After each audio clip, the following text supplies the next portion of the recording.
Hey, what's up, fellas? How you doing, man? Antonelli here.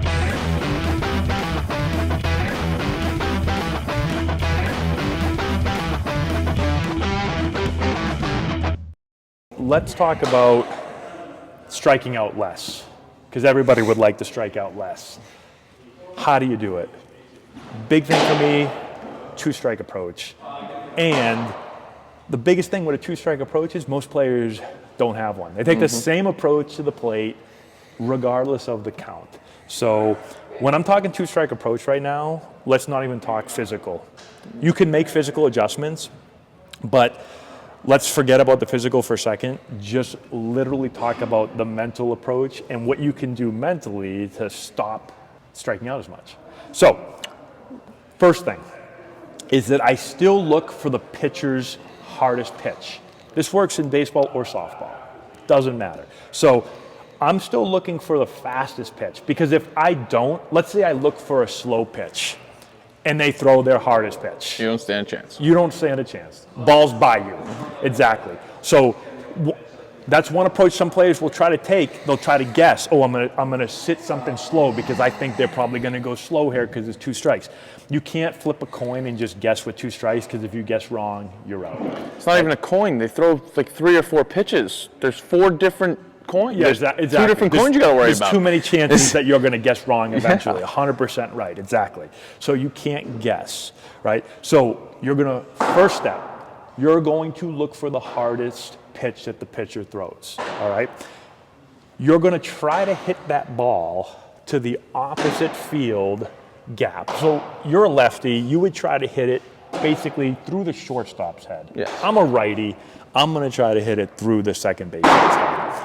When you do that, you're going to hit the ball deeper, right? So go to contact for me on the deep pitch here. So let's say we're going to try to hit it there. Okay, right there. So if he hits that ball's line drive over the shortstop's head. So that's a deep contact point.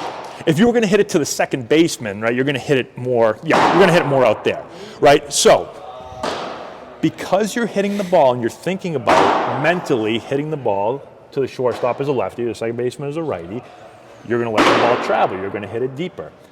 That is much shorter. Get in your stance again. Go to this ball. That is the shortest distance from there to that pitch. When you've got to get there, that's longer, right? So one, you're quicker. You can get there much faster than if you're trying to pull a ball. So that's the first thing. 2, you get a way better look at the ball. Because it's shorter, you can see the ball longer. If you want to try to hit a ball way out here and pull it as a lefty, or if I'm going to try to get a ball way out here and pull as a righty, I got to make my decision super early. If I think let the ball travel, hit it deeper, hit it that way, if I'm a lefty, you can see spin. You can see different movements in the pitches. Because now when I let the ball travel and I'm keeping my hands inside and I stay middle, now I can see everything deeper. I can see the hump longer. I can see and let the ball travel to that deeper contact. It might not get to here. It might get here. But now because I'm thinking here, this becomes easy. You can still hit it there. Exactly. Well, that's the next part, is that let's say you don't get the pitcher's hardest pitch, but you're thinking about hitting here. Let's say it's slower. Now you've got a chance to catch it up there. So go to this deep contact.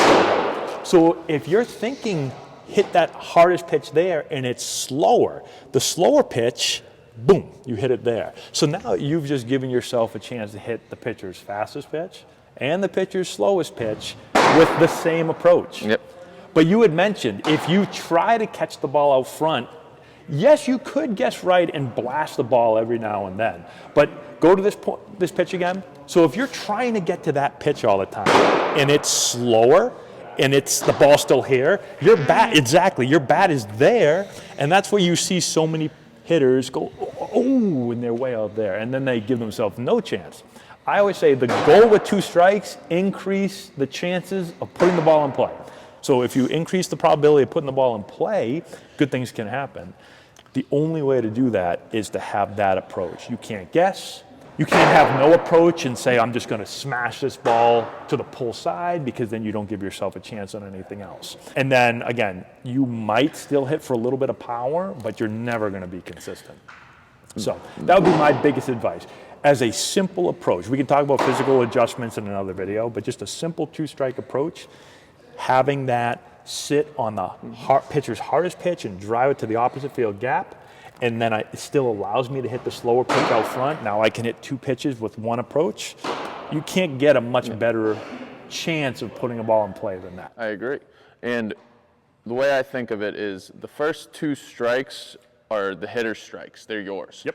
The third one is the team strike. So you need to find a way to get on base for your team. You need to swing with less body, be more directional, and stay to the big open part of the field.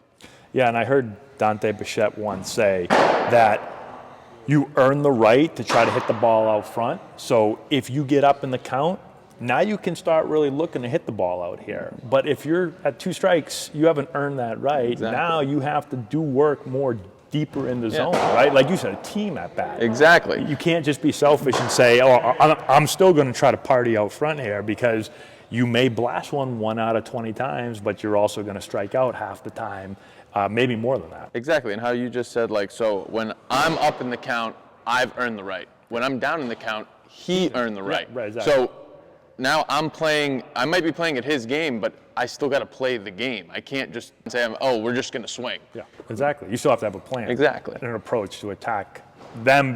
Just because they might be a little bit more in control doesn't mean that you're out. Nothing. Right. So I agree. Hopefully, try some of those things. I think having that approach will increase your chances of putting the ball in play, and you'll have much better team at bats, like Nick said.